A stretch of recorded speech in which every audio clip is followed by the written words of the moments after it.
maallaqaan na caalte. Maqaan koo Bashaatuun jedhama.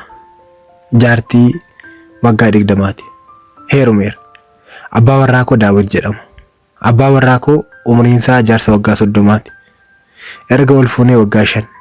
Daawit nama gara laafes. Baay'ee na jaallata. Sirriitti na kunuunsa. Baay'ee na gargaara.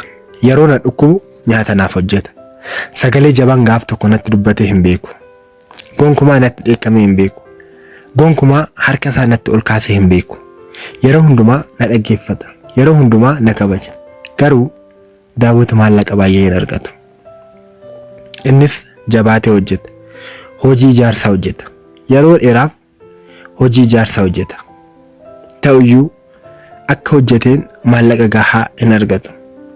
Ji'atti birrii 2,500 qofa argata. Anis akkuma isaan nan hojjedha. Ji'atti 5,000 nan argadha.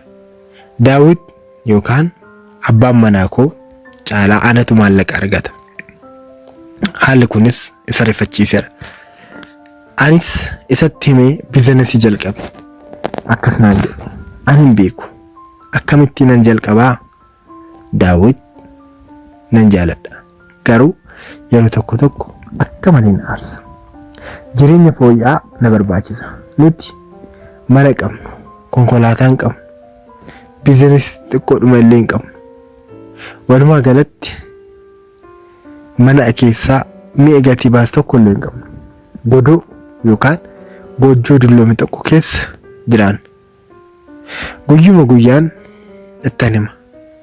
Ati akka dhiirota biraa miti. Dhiironni kaan ikkoo haadha warraa isaaniif makiinaa bituuf mana gaarii qabu, biizinasii gaarii qabu. Ati immoo abbaa warraa gaarii miti. Daawitis na dhaggeeffate jecha tokko naan hin dubbanne. Garuu ija isaa keessatti dheekkamsa argeera. Daawit maallaqa 2,500 ji'atti argata. 1,200 maatisaaf kenna. 1,300 anaaf kenna. Kunis gahaa miti. Kana ol nan barbaada. Anis baay'een dheekkame nan rifadhe. Gaaf tokko Daawit galgaleeffatee gara manaa dhufe. Eessaa dhuftaa jedheen gaafadhe. Innis hojiin barbaada ooleen dhufaa naan jedhe. Baay'een gammade. Hojii barbaaddaa oolte jedheen gaafadhe. Guyyaatti aanu Daawit ganamaan ka'ee utuu biiftuun hin ba'iin galgaleeffatee deeba yeroo aduun seentu. Yeroon isaa baay'ee dadhabeera. Ani hojii dabalataan argadhe.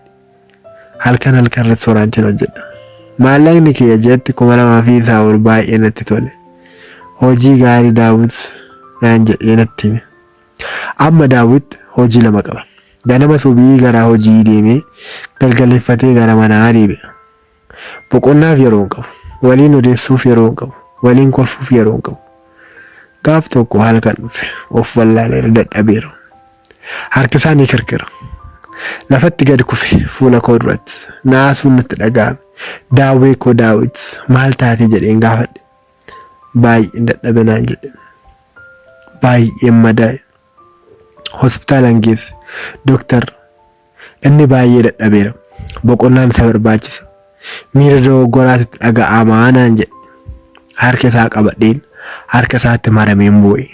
Dhiifama abbaa koo jedheen. Daawitis ol jedhe hin boo'in jaalallee koo naan jedhe. Gaafa akkas naan jedhu natti wayyaa'e. Daawit sooressa miti. Daawit konkolaataa naaf hin binne. Daawit warqee naaf hin binne. Daawit abbaa warra gaariidha. Daawit na jaallata. Na kunuunsa. Kun anaaf gaadha. Irra deebiin harka isaatti marame. Ija isaa ilaalaan sin jaaladhaa jedheen. Ani sin jaaladhaa lubbuu koo naan jedhe. Maallaqni barbaachisaadha. Jaalalli garuu irra caalaa barbaachisaadha. Lammataa Daawitiin dhiira kan biraa waliin gonkumaa wal hin madaalchisuu jedheen ofiif waadaa gale.